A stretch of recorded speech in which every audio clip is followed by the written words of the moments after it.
ते मला फोन केला रात्री, ते म्हणले की काय तुम्ही खासदार दिलाय का लाईनमॅन निवडून दिलाय, म्हणून मी तुम्हाला फोन केलता रात्री. पण मित्रहो, उद्धव ठाकरे शिवसेनेचे 6 खासदार फुटले आणि फुटलेले हे 6चे 6 खासदार एकनाथ शिंदे गटामध्ये गेले.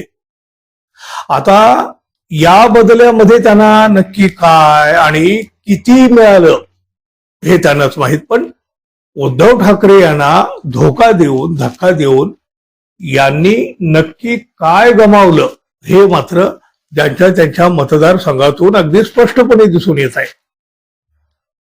या फुटलेल्या 6 खासदारापैकी सर्वाधिक चर्चा झाली ती धाराशिवचे खासदार ओमराजे निंबाळकर यांची. अहो, या निंबाळकर यांचा राजकीय जन्मच मुळी उद्धव ठाकरे यांच्या शिवसेनेतून झाला. आमदार काय, खासदार काय, सगळं काही उद्धव ठाकरे यांनी केलं. संकट काळामध्ये आपल्याला उद्धव ठाकरे यांनी खूप मदत केली आहे, आपल्याला सावरलेलं आहे, आपण त्यांना कधी सोडणार नाही असं स्वतः हे निंबाळकर सांगत होते. अहो, एवढंच कशाला, शिवसेनेतून फुटून जाणाऱ्यांना सुद्धा ते आणि त्यांचे कार्यकर्ते गद्दार गद्दार म्हणून हिणवत होते. आणि त्यांनीच एकाएकी उद्धव ठाकरे यांना धोका दिला, धक्का दिला आणि शिंदे गटाची जवळ केली. काय तर म्हणे विजेचा एक ट्रान्सफॉर्मर बसवायला आमच्याकडे पैसे नाहीत. हवं, यावर केवढी मोठी टीका झाली. कोट्यावधींचा निधी मंजूर असताना सुद्धा तो खर्च न करणारे हे महाशय आणि ट्रान्सफॉर्मर मिळत नाही म्हणून सत्तेसोबत गेल्याचं सांगतात. आता हे तुम्हाला पटतं का? तुम्हीच बघा. अहो, साध्या गावच्या सरपंचाच्या पातळीवर ट्रान्सफॉर्मरचा प्रश्न सुटतो आणि तो प्रश्न एखाद्या खासदाराला सुटत नसेल तर ते कसले खासदार? ओमराजे निंबाळकर यांनी शिंदे गटात उडी मारल्यावर धाराशिव मतदारसंघामध्ये त्यांच्या विरोधात रान पेटलेला आहे. निंबाळकर यांचा हा निर्णय म्हणजे कदाचित त्यांनी केलेली त्यांची राजकीय आत्महत्या ठरू शकते.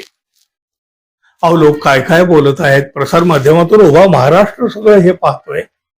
आणि त्यातच आता त्यांच्याच एका कार्यकर्त्याची ऑडिओ क्लिप व्हायरल होते. आणि यावेळी फोनवर बोलताना मला लाईनमन म्हणून हिणवू नका रे अशी विनवणी करण्याची वेळ या खासदारावर आलेली आहे. व्हायरल होत असलेल्या या ऑडिओ क्लिपची आपण अजिबात पुष्टी करीत नाही, पण ही ऑडिओ क्लिप नक्की काय आहे हे तुम्हीच ऐका मित्रांनो. व्यक्त करा, फक्त लाईनमन म्हणू नका. एखाद्या माणसानं मदत केली तर त्याला, एवढंच माझं म्हणणं आहे. अहो, सगळीकडून ती चालू आहे. मग अहो, मला ऐका दादा, तुम्हाला खोट नाही सांगत, ऐका ना. म्हणून मी जर तुला हिनवलं तर त्या मताचा अपमान असतंय. दादा, मी तुझं काम केलं म्हणून तू जर मला हिनवलं, दादा, कामाचा अपमान. माझे ऐका ना, माझे जे दुसऱ्या जिल्ह्यातले मित्र वगैरे आहेत ते मला फोन केला रात्री, ते म्हणले की काय तुम्ही खासदार दिलाय का लाईनमॅन निवडून दिलाय, म्हणून मी तुम्हाला फोन केलता रात्री. पण काही वाटलं तरी व्यक्त कर, फक्त लाईनमन म्हणू नका, हिनवू नका कामाला कुठली.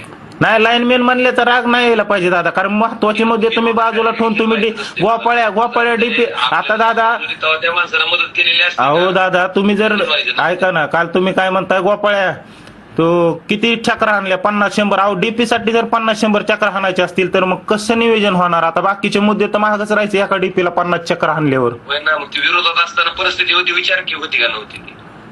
बोलताय ठीक आहे दादा, चालेल. विरोधात असताना तीच परिस्थिती होती, विचारतो. ठीक आहे, चालेल. विरोधात असताना तीच परिस्थिती होती.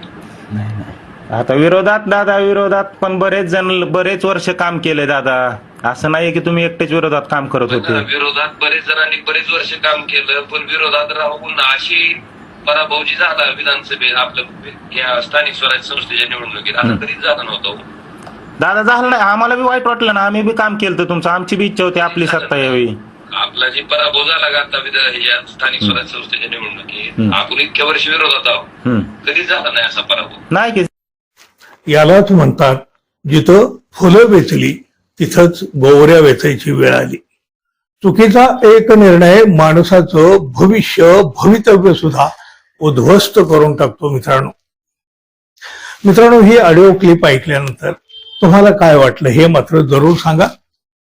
आणि जाता जाता आपल्या चॅनलला सबस्क्राईब करावं ही एक अपेक्षा तर आहे. धन्यवाद. पुन्हा भेटू. नमस्कार.